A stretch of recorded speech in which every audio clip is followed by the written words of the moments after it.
This is ultrascan diagnostics.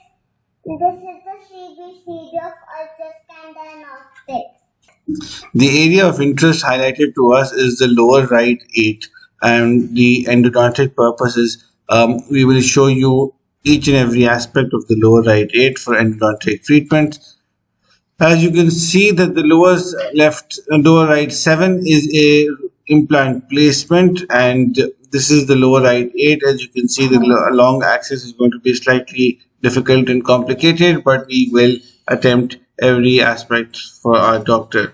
Now, as you can see on the axial view, this is the top to bottom view. You will be able to more clearly see that this tooth is quite significantly tilted.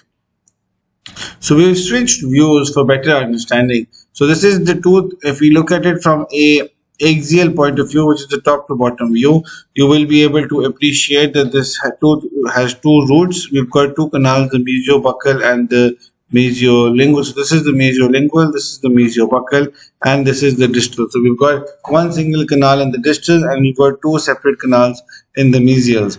Now, when we look at the tooth from a coronal point of view, so we're going to take you through this.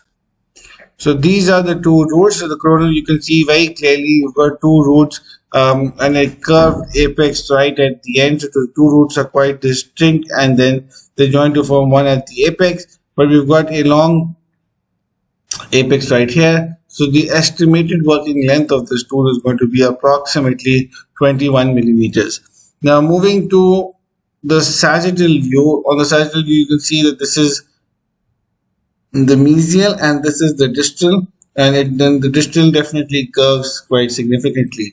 So if there are any further questions regarding this case, please feel free to reach to our team. We don't see any cracks, we don't see any malformation. We do see a little bit of dilation right at the end, but other than that, we don't see anything significant. We don't see any periapical radiolucencies. So if there are any further questions, please feel free to reach to our team. Thank you very much. Also, one other thing that we want to note is that this wisdom tooth is definitely very closely associated with the inferior alveolar nerve. So this curvature here, you can see, is right on top of the wisdom of the inferior alveolar nerve. On this view, you can see that the inferior alveolar nerve is right at the bottom.